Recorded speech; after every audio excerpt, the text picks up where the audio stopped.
మహారాజు ఆదిత్యవర్మ కథ చిన్న చిన్న మెరుపులు చాలా ఏళ్ల క్రితం హిమగిరుల నీడలో విస్తరించిన విశాలమైన రాజ్యం ఒకటి ఉండేది. ఆ రాజ్యం పేరు సూర్యగధం. ఆ రాజ్యానికి మహారాజు ఆదిత్యవర్మ. ప్రజలు ఆయనను రాజుగా కాకుండా తమ ఇంటి పెద్దగా భావించేవారు. ఆదిత్యవర్మ చిన్నప్పటి నుంచే ప్రత్యేకుడు. ఇతర రాజకుమారులు విలాసాల్లో మునిగి తేలుతుంటే ఆదిత్యవర్మ మాత్రం గ్రామాల్లో తిరుగుతూ ప్రజల కష్టాలు గమనించేవాడు. రైతు పొలంలో చెమట చిందిస్తుంటే సైనికుడు సరిహద్దుల్లో ప్రాణాలు పణంగా పెట్టితే ఈ రెండింటికీ సమానమైన గౌరవం ఉండాలని ఆయన నమ్మకం.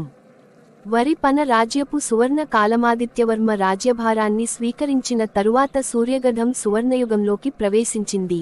రైతులకు పన్నులు తగ్గించారు, చెరువులు, కాలువలు తవ్వించారు, విద్యాలయాలు, గ్రంథాలయాలు స్థాపించారు, ప్రజలు ఆనందంగా జీవించసాగారు. ఇలాంటి రాజు మళ్లీ రావడం కష్టం అని పెద్దలు అనేవారు. అమావాస్య కమ్ముకున్న చీకటి కాని కాలం ఎప్పుడూ ఒకేలా ఉండదు. ఉత్తర దిశలోని క్రూరగధం అనే రాజ్యం సూర్యగధంపై కన్నేసింది. అక్కడి రాజు విక్రమశేఖరుడు అహంకారంతో, లోభంతో నిండిపోయిన వాడు. ఒక రాత్రి సూర్యగధం సరిహద్దులపై దాడి జరిగింది. గ్రామాలు కాలిపోయాయి. ప్రజలు భయంతో వణికిపోయారు. విరుద్ధ దిశల్లో ఉంచిన 2 కత్తులు రాజు తీసుకున్న ప్రమాణం. ఈ వార్త విన్న ఆదిత్యవర్మ సభలో నిలబడి ఇలా అన్నాడు: నా ప్రజల కన్నీరు నా హృదయాన్ని కాల్చేస్తోంది. సూర్యగధం మీద పడిన ప్రతి గాయం నా శరీరంపై పడ్డట్టే. చివరి శ్వాస వరకు ఈ రాజ్యాన్ని కాపాడుతాను. ఆయన స్వయంగా యుద్ధానికి బయలుదేరాడు. నిప్పు మహాయుద్ధమేడు రోజుల పాటు యుద్ధం జరిగింది. భూమి కంపించింది. ఆకాశం నిప్పులు చిమ్మింది. ఆదిత్యవర్మ ముందు వరుసలో నిలబడి యుద్ధం చేశాడు. ఆయన ధైర్యాన్ని చూసి సైన్యంలో కొత్త ఉత్సాహం వెల్లువెత్తింది. చివరికి విక్రమశేఖరుడు ఓడిపోయాడు. కాని విజయం ధర చాలా పెద్దది. ఆదిత్యవర్మ తీవ్రంగా గాయపడ్డాడు. మందారం త్యాగం మరియు అమరత్వం యుద్ధం గెలిచినా ఆదిత్యవర్మ తన ప్రాణాలను త్యాగం చేశాడు. ఆయన చివరి మాటలు ఇవే: నా జీవితం ముగిసినా సూర్యగధం వెలుగు ఎప్పటికీ ఆరిపోకూడదు.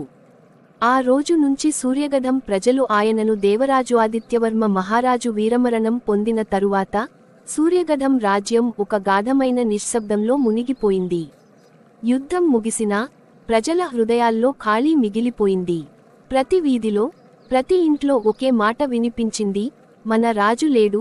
అమావాస్య శోకంలో మునిగిన రాజ్యం రాజధానిలో 3 రోజులు దీపాలు వెలిగించలేదు. సంగీతం ఆగిపోయింది. పండుగలు నిలిచిపోయాయి. చిన్నపిల్లలు కూడా రాజు పేరు వింటే మౌనంగా తలవంచేవారు. ఆదిత్యవర్మ మహారాజుకు ఒక కుమారుడు ఉన్నాడు, యువరాజు అరణ్యవర్మ.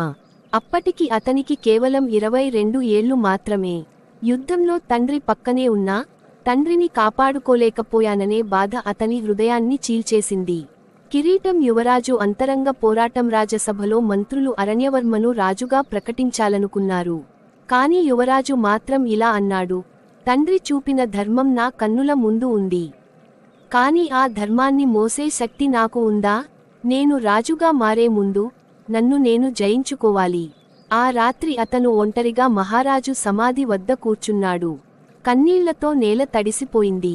నిప్పు రాజు ఆత్మ సందేశమా? అర్ధరాత్రి చల్లని గాలిలో ఒక అపూర్వమైన అనుభూతి. యువరాజు చెవుల్లో తండ్రి స్వరం వినిపించింది: అరణ్య, రాజ్యాన్ని పాలించడం అంటే సింహాసనం కాదు, బాధ్యత. భయాన్ని జయించినవాడే నిజమైన రాజు. ఆ క్షణంలో అరణ్యవర్మ కళ్లలో నిప్పులు మెరిపాయి. విరుద్ధ దిశల్లో ఉంచిన 2 కత్తులు కొత్త ప్రమాదైదిలా ఉండగా క్రూరగధం ఓడిపోయినా పూర్తిగా నశించలేదు. విక్రమశేఖరుడి సోదరుడు భైరవశేఖరుడు ప్రతీకారం కోసం సైన్యాన్ని సమీకరించసాగాడు. అతను మరింత క్రూరుడు, మరింత కపటుడు.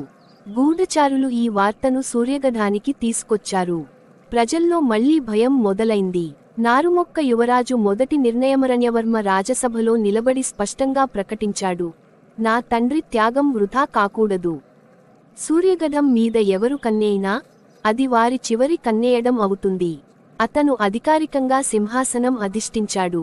కాని విలాసాలతో కాదు, ధర్మంతో.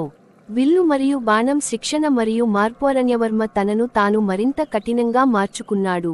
ఉదయం సైనికులతో శిక్షణ, మధ్యాహ్నం ప్రజల ఫిర్యాదులు, రాత్రి ధర్మశాస్త్రాల అధ్యయనం. ప్రజలు మెల్లగా గుర్తించారు: ఇతను ఆదిత్యవర్మ కుమారుడే కాదు, ఆయన ప్రతిబింబం. పర్వతాల మీదుగా ఉదయిస్తున్న సూర్యుడు ఆశ కిరణం. గ్రామాల్లో దీపాలు మళ్లీ వెలిగాయి. పిల్లలు మళ్లీ నవ్వారు. రైతులు భయాన్ని పక్కన పెట్టి విత్తనాలు నాటారు. ఒక వృద్ధుడు ఇలా అన్నాడు, ఆదిత్యవర్మ శరీరం పోయింది, కాని అతని ఆత్మ అరణ్యవర్మలో జీవిస్తోంది. Subscribe to my channel.